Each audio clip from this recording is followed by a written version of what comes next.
que ce voyage, cette visite, avait pour moi un seul objet.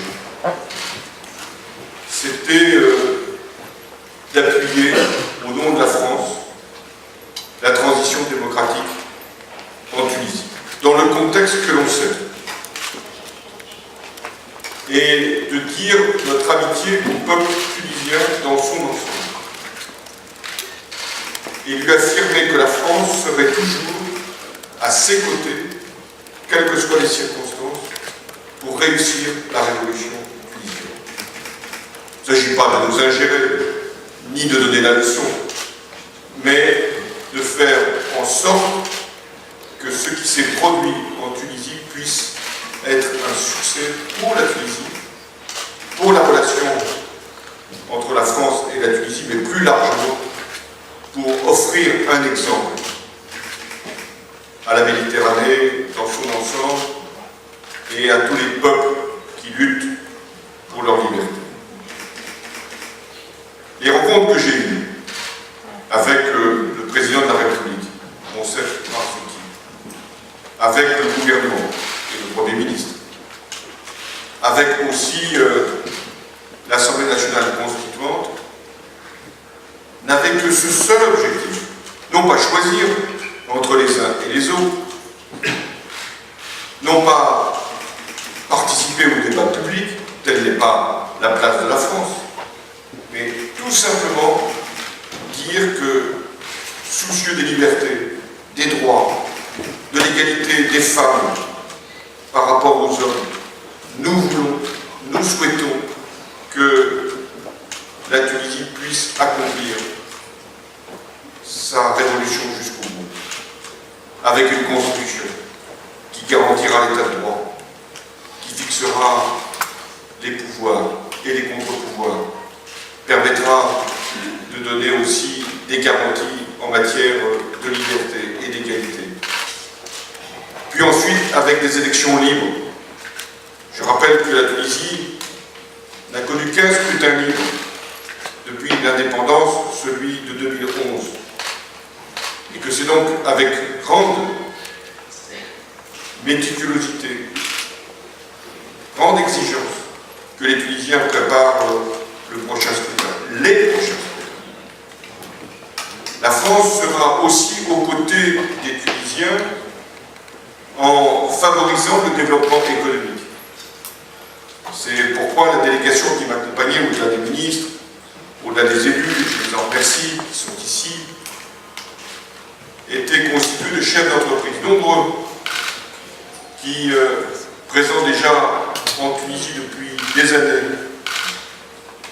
entendaient nouer de nouveaux partenariats dans le cadre d'une coopération refondée, telle que je l'ai présentée aussi bien aux acteurs politiques qu'économiques, avec un modèle de co-développement, une innovation majeure, la conversion de la dette, et avec aussi le souci de créer des alliances qui permettront aux Tunisiens et aux Français de pouvoir d'abord tirer le meilleur parti de ce potentiel formidable qui est d'avoir des Tunisiens qui vivent en France, souvent avec une double nationalité, et des Français qui sont en Tunisie et qui peuvent se rassembler pour porter des initiatives et des projets.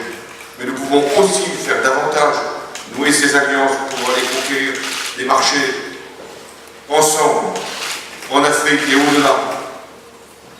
Nous avons aussi affirmé le principe d'une communauté méditerranéenne, c'est-à-dire de ce dialogue, de cette initiative qui a été tentée tellement de fois, pas toujours réussie, pour qu'il y ait un vrai partenariat entre l'Europe et la Méditerranée.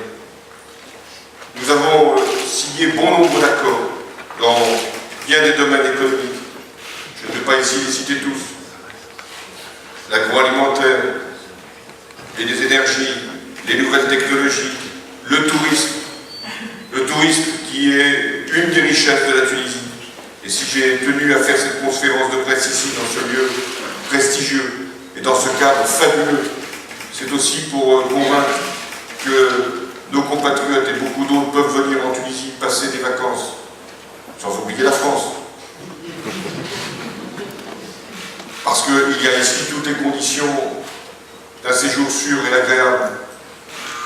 on est en Tunisie, après on a le mal du pays, on revient en France et on découvre d'autres paysages.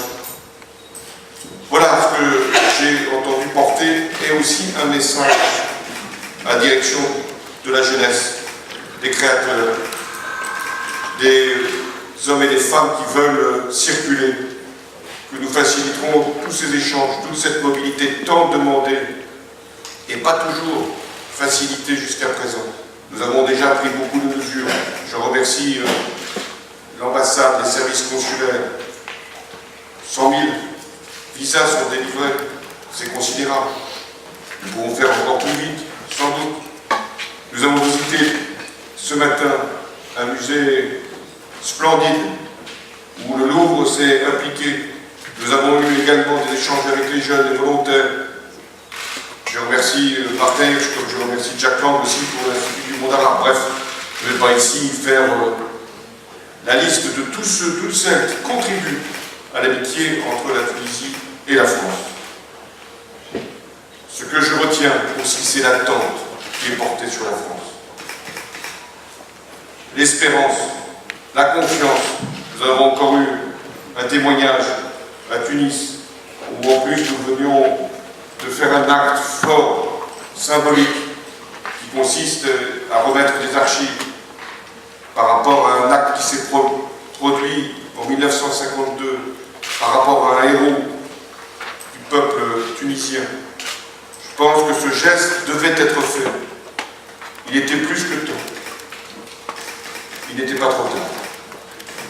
Voilà, mesdames et messieurs, les messages que je voulais vous délivrer. Je suis prêt à répondre à vos questions.